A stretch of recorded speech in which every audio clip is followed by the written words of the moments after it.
ಇನ್ನು ಯಾರೋ ಒಬ್ರು ರಿಯಾಕ್ಟ್ ಮಾಡಿದ್ರು ಅನ್ನೋದಕ್ಕೆ ನಾನು ಯಾಕೆ ರಿಯಾಕ್ಟ್ ಮಾಡಬೇಕು? ಫಸ್ಟ್ ಆಫ್ ಆಲ್ ನನಗೆ ಹೇಳಿದ್ದು ಅಂತ ನಾನು ಇವಾಗ ಅಷ್ಟು ಇಮ್ಮೆಚೂರ್ಡಾಗಿ ನಾನು ಮಾತಾಡ್ಬೋದಿತ್ತಲ್ಲ.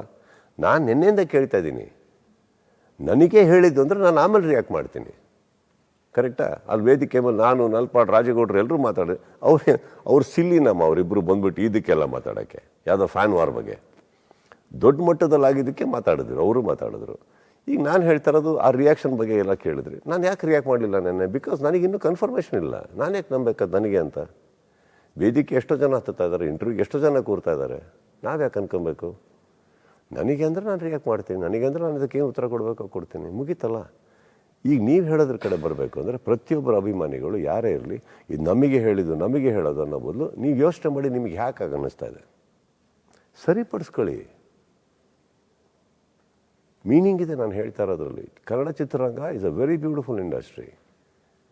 ಪ್ರತಿಯೊಬ್ಬರು ಅಭಿಮಾನಿಗೂ ಅವರಿಗೆ ನಾವೆಲ್ಲರಿಗೂ ಬೆಲೆ ಕೊಡ್ತೀವಿ. ಪ್ರತಿಯೊಬ್ಬ ಅಭಿಮಾನಿನೂ ಇಂಪಾರ್ಟೆಂಟು. ನಾವೊಬ್ಬರನ್ನ ಕೆಳಗಡೆ ಹಾಕಿನೇ ಬೆಳಿಬೇಕಾಗಿಲ್ಲ, ಯಾರನ್ನ ತುಳಿದೇ ಮೇಲೆ ಹೇಳಬೇಕಾಗಿಲ್ಲ. ಇದನ್ನು ಅರ್ಥ ಮಾಡ್ಕೊಳ್ಳಿ.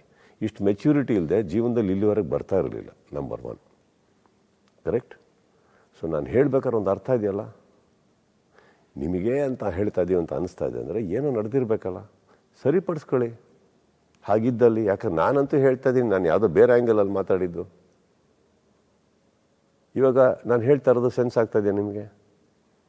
ಕರೆಕ್ಟ್. ಇದು ಆ ಯುದ್ಧದಲ್ಲಿ ನಾವು ಯಾರೂ ಇಲ್ಲ, ಆ ಗಲಾಟೆಯಲ್ಲಿ ನಾವು ಯಾರೂ ಇಲ್ಲ, ಅವರು ಇಲ್ಲ, ನಾನೂ ಇಲ್ಲ, ಬೇರೆ ಕಡೆ ನಡೀತಾ ಇರೋದು ಇದು. ನಾನು ಖಂಡಿತ ಡಿಸ್ಟರ್ಬ್ ಆಗೋ ಕ್ಯಾರೆಕ್ಟರ್ ಅಲ್ಲಮ್ಮ. ಡಿಸ್ಟರ್ಬ್ ಆಗೋ ಕ್ಯಾರೆಕ್ಟರ್ ಆಗಿದ್ರೆ ಅವತ್ತು ಆ ವೇದಿಕೆ ಮೇಲೂ ಮಾತಾಡ್ತಾ ಇರಲಿಲ್ಲ. ಸ್ಟ್ರೈಟ್ ಆಗೋಗಿದೆ, ಹೆಂಗಿದ್ದೀರಾ, ಬಂದು ನಮಸ್ಕಾರ ಹಾಕಿ ಇನ್ನೊಂದು ಹಾಕಿ ಅಡ್ಡು ಬಿದ್ದು ಎಲ್ಲ ಮಾಡ್ಕೊಂಡು ಹೋಗ್ಬಿಡ್ತಾ ಇದ್ನಲ್ಲ. ಬೇಕಾದ್ರೆ ಸ್ಟ್ರೈಟಾಗಿ ಒಂದು ವಿಚಾರಕ್ಕೆ ಬಂದೆ. ನಾನು ಡಿಸ್ಟರ್ಬ್ ಆಗಂಗೆ ಕಾಣ್ತೀನಿ ನಿಮಗೆ. ಡಿಸ್ಟರ್ಬ್ ಆಗೋಗಿದ್ರೆ ಆ ವಾರಲ್ಲಿ ಅವ್ರು ಹಾಕೋ ಪೋಸ್ಟ್ಗಳು ಪ್ರತಿಯೊಂದು ಆಗಬೇಕಲ್ಲ. ನಾನು ಮೊನ್ನೆನೂ ಕೂತ್ಕೊಂಡು ಏನು ಹೇಳಿದೆ, ನಾವೆಲ್ಲ ಪರದೆ ಮೇಲೆ ಇರೋರು, ಅಲ್ಲಿ ಸ್ಕ್ರೀನಲ್ಲಿ ಸಿನಿಮಾ ಮಾಡೋರು. ನಾವು ಕೆಳಗಡೆ ಹೊಡೆಯೋ ವಿಸಲ್ಸ್ಗೆ ಇದಕ್ಕೆಲ್ಲ ಸ್ಕ್ರೀನ್ ಯಾವ ಥರ ರಿಯಾಕ್ಟ್ ಮಾಡುತ್ತಾ? ಮಾಡಿಕೊಡ್ದು. ಥಿಯೇಟ್ರಲ್ಲಿ 5 ಜನ ಇದ್ರೂ ಅದೇ ಕತೆ, ಅದೇ ಬಡ್ಜೆಟ್. 5,000 ಜನ ಇದ್ದರೂ ಅದೇ ಕತೆ, ಅದೇ budget. That is the honesty of a screen. ಕಲಾವಿದರು, ನಿರ್ದೇಶಕರು, ನಿರ್ಮಾಪಕರು ಆ ಒಂದು ನಿಯತ್ತಲ್ಲಿ ಸಿನಿಮಾ ಮಾಡ್ತೀವಿ ನಾವು. ಕೆಳಗಡೆ ಸರಿ ಹೋಗಬೇಕಾಗಿರೋದು, ಮೇಲ್ಗಡೆ ಎಲ್ಲ ಸರಿ ಇದೆ. ಅರ್ಥ ಆಯ್ತಾ ನಿಮಗೆ?